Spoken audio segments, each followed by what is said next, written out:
.30 kickoff in the Eredivisie. It's the big one this weekend as far as the top of the table is concerned. A Feyenoord to take on Vitesse, and Feyenoord are in fourth place, Vitesse in third at the moment, just 1 point to choose between the pair. There's a playoff system to decide Champions League places at the end of the Dutch Eredivisie, but Feyenoord are still twos on there, 1-2 to get the better of Vitesse, who trade 9-2. Given the fact that Vitesse are third, Feyenoord are fourth here, have the Ladbrokes odds compilers given a little bit too much respect to Feyenoord?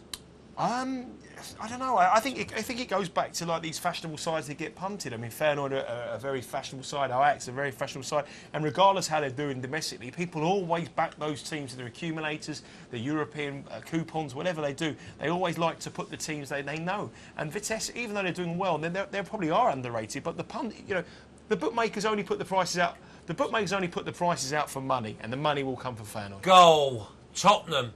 Manchester City 1-0 up from the 3rd minute. Gareth Bale outside of the left foot across the goal, gets a bit of the deflection, and at the far post, Clint Dempsey not done enough. We said Man City, as long as it's 1-0, there's going to be a chance. Tottenham have got it. Tottenham equalise with quarter of an hour to go. It's Tottenham 1, Man City 1. Arms went up, flag doesn't follow there. Was that the right decision? It was an absolutely great, but that's why you're bringing him on. It wasn't 60. What a player he is. That 5 on Ladbrokes are in the PFA fan here. Gets on. He's going to say, what a player. Even he's 60% fit do that ball. Brilliant. No stage was the offside. Let's get the prices, shall we? David's got the news for us. Unbelievable. Moments before that, Spurs were 18-1. It's the biggest price that they had touched in play. 18-1 Spurs. Congratulations if you backed it. You're sitting on an 18-1 voucher that is now worth 100-30. Spurs 100-30, City 100-30, and the draw in there at 8-13. But literally moments before that cross came in and Dempsey finished it, Spurs touched 18-1 in play. As I say, never give up on the Spurs fans. Congratulations. OK, you've done your money if Gareth Bale was going to score next, but you must be feeling pretty chuffed with that. 18-1 into 100-30. It can change that quickly. Flash? Well, it is. That's football. But I think that the changes that have been made, I think they have been quite positive. But I stick by what I said at the beginning. The last 20 minutes, Man City are going to have chances. And I went with 3-1, 4-1 at the beginning, and I've got no reason to go against that at the moment. I think I've got momentum with my bet and backing Spurs at 9-2 after 10 minutes, even though I could have had 18-1. Nigel, how do you see it now? Flash should pay out. We're going to get paid out by Flash, you know, if you're Man City fan. We've had it right off. Anyway, 3-1 now. Flash to Man City's a 22-1 shot. 4-1 is a 100-1 shot. Ladbrokes' favourite is that 1-1. It's 8-11. It's got to be, hasn't it? What, there's 13 and a bit yeah, minutes but left. I fancy a goal. I really do. I don't think a draw's any good for anyone. Obviously, it's no good for Manchester City if they think they can win the title, and it's no good for Tottenham in that chase for fourth place. I believe there's a winner in this. I'm not quite sure where it's going to go, but now the draw's coming into 8-13.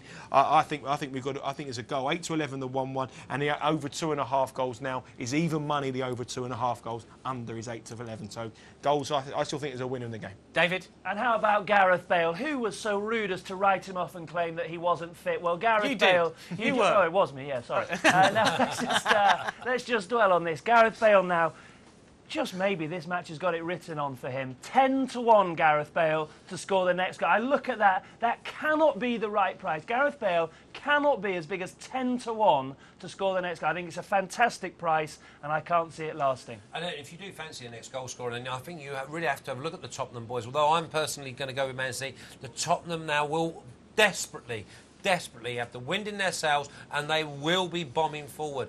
1-1's no good to them. They might as well go and get beat 2-1, but in trying to get that second or third goal. Let's take a look at the next scorer odds, shall we? And as you can see, Gareth Bale 10-1 with Jermaine Defoe 10-1 joint favourites. Carlos Tevez 11-1, Edin Dzeko 12. Dempsey has got 1. Can he get another 20? Yaya Toure 22. Holtby 25. Nasri 28-1. We all remember Gareth Bale scoring in the 90th minute for Spurs against West Ham at White Hart Lane earlier this season to get a 3-2 win. We also remember him scoring against Lyon in the 90th minute as well. Nigel, you were talking about late goals for Spurs.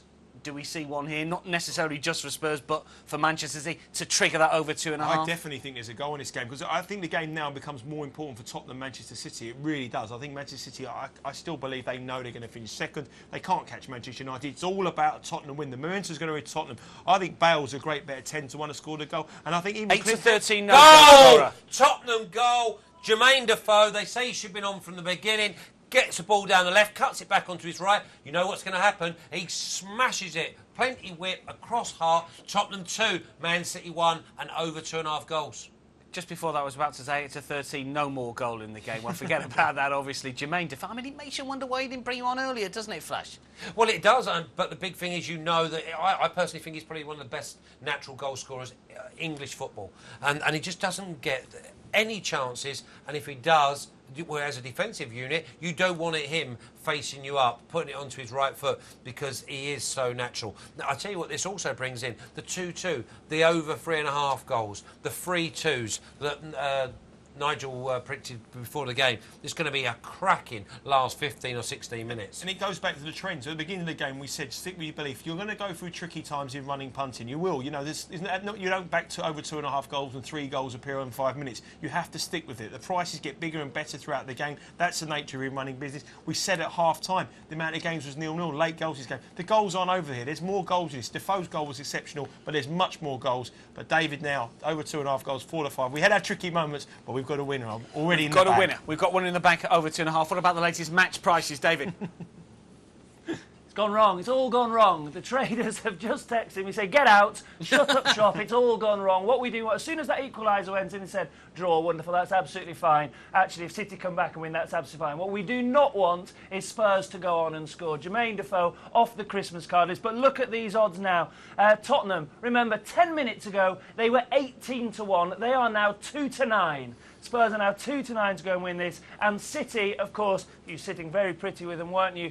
Round about at 1-4, now as big as 22-1. In fact, let's make that 25-1. It's all going wrong for City. It's all going wrong for the in-play traders and the punters who never gave up on Spurs. Congratulations. I'm watching pictures now of Andre Villas-Boas looking pretty smug. It's desperate. I'm off to the pub.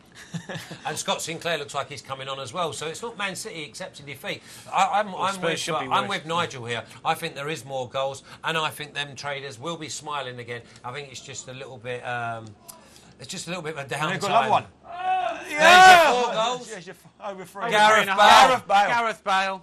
3-1 Tottenham, and exactly what we said would happen. Man City would exploit the going forward. It's Tottenham that have exploited it. It's a straight ball through inside the left back. Gareth Bale got onto it and just dinked it over the keeper. There's your over 3.5 goals as well. One thing I think will happen now, I think there'll be a massive gamble on Liverpool.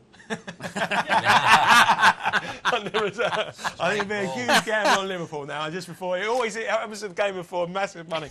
But it goes back to what you're saying. Man City are gone now. Tottenham could win this 4-5. I really believe it. Man City have completely gone. Their season is over. Forget Mancini about the Premier League title. I told you once. What price of Man United win league? 500? Did you go with That's not important to them. It's about the league now. I tell you, they are gone. Tottenham can go on and absolutely steamroll, and they really can. Did they catch Man United? No. AVB looking smug. These two are looking smug as well. They like over 2.5, over 3.5. Those two have copped. David, have we got any more thoughts on how the game might go? Because we've got 7 or 8 minutes remaining here. Is there going to be more goals in this, do you think? I think my thoughts probably aren't broadcastable at the moment right now. But look, Spurs 1-150. Gareth Bale, give him man of the match. Gareth Bale, PFA Player of the Year. Come on, he's the best thing around, and he's 100% fit. And there they are, Manchester City 100-1. It is a colossal turnaround. City have fallen to pieces, and Spurs, as soon as his final whistle goes, we're going to update the top 4 betting. It is going to be a very, very busy half an hour, and you'll get all the latest and live odds here. Speaking of turnarounds, just glancing across at the tennis here, and it looks like Rafael Nadal, is he a break up in that second set? Yes, he is, yeah. Yeah, he's got a break up. I mean, obviously, I didn't mention that. Dave was already down enough. I didn't want to tell him that. Nadal's broken him as well. Rub it in, I don't want to let him know. I daren't tell him the score in the Celtic game as well. This is not. What about Lille? Lille were 1-0 down. I don't want to kick a man when he's down. But Nadal has a break of serve. It's 30-all now. It's 3-2 in the second set. Game on there, and I think the betting now has changed dramatically on that one as well. But but I wanted to leave David concentrate on the football before he broke in more bad news. I think David's got some prices for us, though, hasn't he? When it comes to the tennis, it was remarkable the way that it turned around with Djokovic, massive short price favourite after going 5-0 up and eventually winning that first set. But, David, how do we price it up at the moment?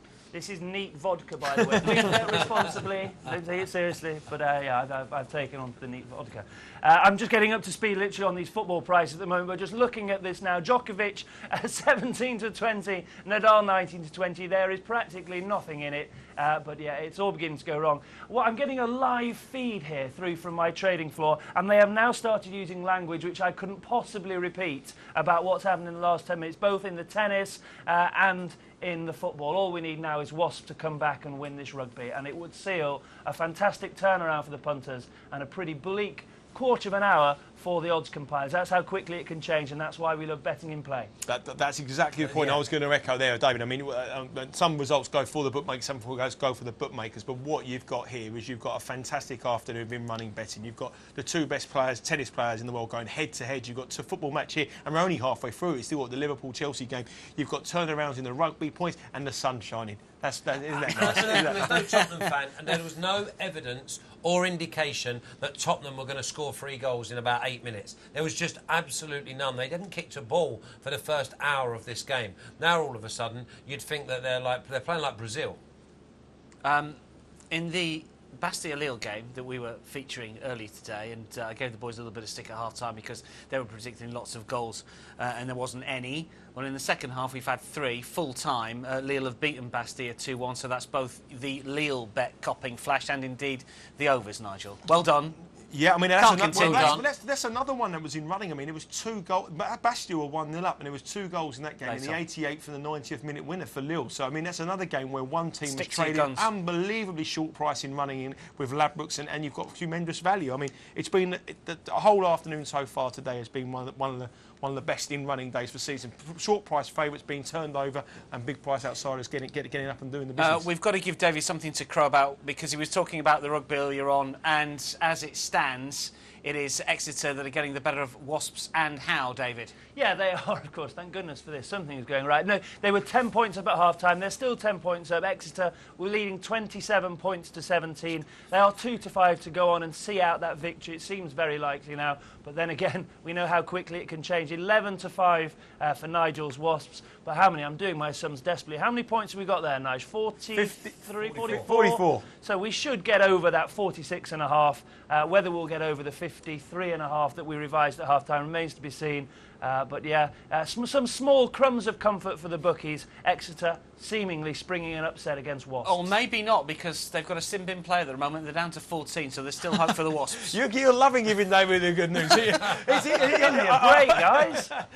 Oh my God! Give him some man. Give the man some time. I tell you one thing though. Honestly, I think the draw's a huge price at 12-1. I mean, we said about it at 14-1. Whenever there's 7 points or 10 points between two sides in rugby, especially when the points are going in like they are here, there's twists and turns in this game, and the draw here at 12-1 could be a great bet for in-running players. That could trade at least half of that if Wasps score the next try.